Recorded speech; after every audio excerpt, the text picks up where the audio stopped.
Ya, kalau hari ini saya dampingi Haji Ahmad Sobri Lubis, ya. Itu kasusnya itu sangkaan pasal 216 KUHP dan pasal 93 Undang-Undang karantina, tentang karantina. Jadi kondisi pertanyaannya di seputar peristiwa pertemuan kerumunan Maulid Nabi dan kerumunan acara pernikahan anaknya Pak Habibie. Gitu. Nah, jadi pertanyaannya seputar hanya kerumunan itu. Kayak gimana gitu? Tadi dijawab pertanyaan-pertanyaan itu, tapi dijawab secara singkat oleh klien saya, oleh Ahmad Sobri Lubis. Akan saya jawab di pengadilan. Artinya sudah selesai. Artinya ya, akan dijawab di pengadilan. Jadi siapa-siapa yang hadir akan dijawab di pengadilan. Jadi nanti dibukanya itu di pengadilan. Artinya pemeriksaan sudah selesai, masih berlangsung? Enggak, dilanjutkan tadi oleh rekan saya, oleh rekan kita tim, ya, gantian kan. Ini masih di dalam ya Pak ya? Masih di dalam ya Pak? Ya, masih di dalam. Belum Sudah ada berapa pertanyaan Pak sejauh? Waktu kita tadi Pak, untuk pertanyaan materi hukumnya, untuk materi ya, bukan identifikasi materinya baru 6. Tapi seputar itulah, seputar acara kerumunan di Petamburan dan di acara perkawinan itu. Ya. Pak Lansia, ini kan pasal yang dipersoalkan juga pasal 216 itu pasal melawan petugas ya sebenarnya. Iya. Kalau dari pengacara sendiri melihat penerapan pasal tersebut benar atau nggak sih Pak? Itu sebenarnya pasal, kali ini pendapat kita ya sebagai penasihat hukumnya, ini pasal 216 ini melawan petugas. Sebenarnya di acara itu tak ada petugas. Di acara kerumunan itu baik Maulid Nabi maupun acara perkawinan tidak ada petugas. Jadi kalau di acara itu melawan petugas itu naif itu, tidak relevan. Gitu ya, melawan petugas kan dalam artian ini melawan hukum yang telah ditetapkan di masa Komnas ini kan nggak boleh ada acara yang dalam jumlah masuk banyak. Kan ada tenda yang disediakan 300 meter kan itu juga tenda kan itu ya. Emang di sengaja. Sorry, maaf. Baik. Jadi antara melawan petugas berarti melawan subjek petugas. Melawan hukum berarti peraturan. Ini pasalnya melawan petugas berarti melawan manusia, subjek hukum petugas. Di sana tak ada petugas. Jadi tidak ada petugas, tidak ada larangan waktu itu. Karena masalahnya sewaktu mulai dari bandara rame-rame menuju ke Petamburan itu tidak ada pencegahan dari aparatur petugas maupun dari gugus maupun dari polisi, tidak ada pencegahan. Jadi yang melawan petugas itu yang mana? Yang mana yang dikatakan melawan petugas kalau petugasnya tidak ada? Petugasnya membiarkan. Bahkan ada petugas gugus yang membagikan masker.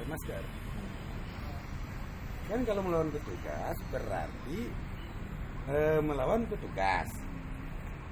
Jadi melawan petugas dengan melawan peraturan berbeda. Tuh. Nah, pasal 216 itu melawan petugas. Di sana tidak ada petugas. Tak ada larangan. Itu. Nah, untuk pasal yang tentang karantina ini juga tidak relevan. Kenapa? Masalahnya di Petamburan itu tidak ada tempat karantina. Sedangkan melawan karantina itu orang yang mau dikarantina tidak mau, atau orang yang sedang dikarantina larikan diri. Orang mau dikarantina tidak mau, atau orang yang sedang dikarantina melarikan diri, kabur gitu. Nah itu kenapa sama? Tapi sementara konkretnya bahwa di locus delicti yang dikatakan itu di Petamburan itu tidak ada karantina. Jadi kalau dikatakan melanggar karantina di sana tidak ada karantina. Kalau dikatakan berkerumun di sana melawan petugas, di sana tak ada petugas yang mau dilawan. Acara Maulid Nabi itu tak ada petugas. Hanya ulama, pesantren dan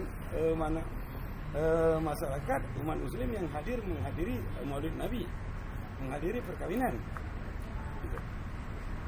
Pak, tapi kalau dari pihak Kobiludi sendiri kan bukan Kobiludi sendiri, tapi memang enggan berkomentar lebih jauh di pemeriksaan dan akan membuka sidang, apakah memang itu yang direncanakan dari pihak kuasa hukum dari Kobiludi yang memang bakal membukanya Di persidangan.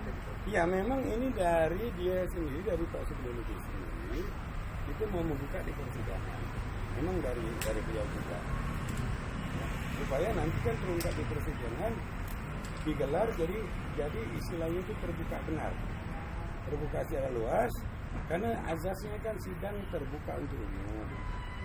Nah kalau di sini kan bisa dipenggal-penggal, bisa dirahasiakan, bisa sepotong-sepotong. Gitu. Kalau Habib Rizik juga sama ya Pak, maunya membuka di pengadilan negeri? Sama. Dibuka di pengadilan. Gitu. Supaya kalau dibuka di pengadilan, dia terbuka untuk umum, itulah lembaga yang mengadili. Nah kalau di sini kan bukan lembaga yang mengadili, hanya menyidik. Menyidik pun paling lama 20 hari, diperpanjang 40. Begitu dilimpahkan ke JPU kan kewenangannya udah berakhir. Pak Maman juga nggak Pak? Nah Maman saya tidak dampingi, tadi saya yang dampingi udah duanya. kalau dari pihak Kobiludi sendiri akan mengajukan pra peradilan gitu. Boleh sama. Jadi pra peradilan tentang intinya penetapan tersangka. Karena berdasarkan putusan Mahkamah Konstitusi, penetapan tersangka itu harus mempunyai 2 alat bukti yang sah dan cukup. Nah, sekarang yang kita pertanyakan, mana 2 alat bukti yang sah itu? Contohnya perkara Pak Habib Rizik, pasal 160 menghasut orang supaya menghasut orang secara lisan maupun tertulis supaya melakukan tindak pidana. Nah, sampai detik ini pihak kepolisian belum bisa menjelaskan kata-kata apakah yang dihasut, di manakah menghasutnya, masyarakat mana yang merasa terhasut berbuat pidana ini. Karena pasal itu menghasut orang untuk melakukan tindak pidana. Berarti itu hukum material. Berarti kalau sudah dihasut, pidananya ada dulu. Siapa yang melakukan pidana karena hasutannya.